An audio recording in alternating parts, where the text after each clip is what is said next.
So recently I was trying to work with an external package for feature flags, namely Optimizely, that wasn't really well typed.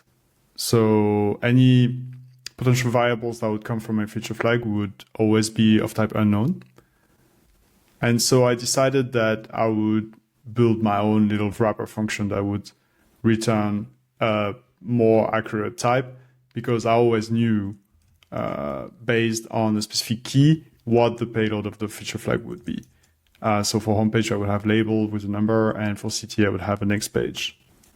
And so what I did was I built this little implementation where I built a type that would, based on the feature key that I would pass, would actually return to me the corresponding variable. And so that works. Here you can see that if I do get variable from feature key, I can pass any of these two.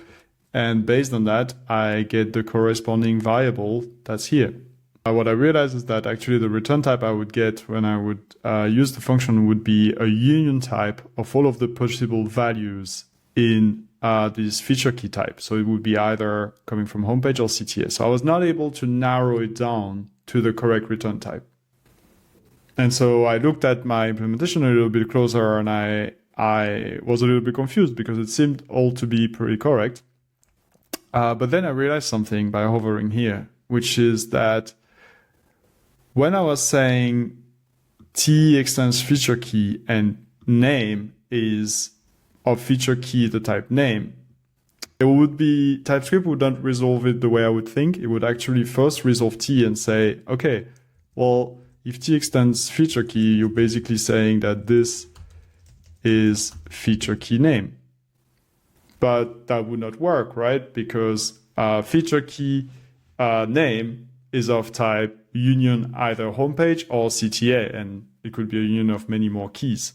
And so when calculating the variable type, the corresponding variable type, it would actually do it for every case of the union. And that's why I would get a union type like this as a return type.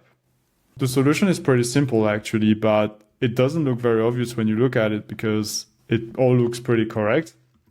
But the solution is actually to narrow down the type in the generic, because narrowing down the type here allows TypeScript to give it the literal type of that specific key, and therefore it would not calculate every single potential return type, but actually just the one from this corresponding key.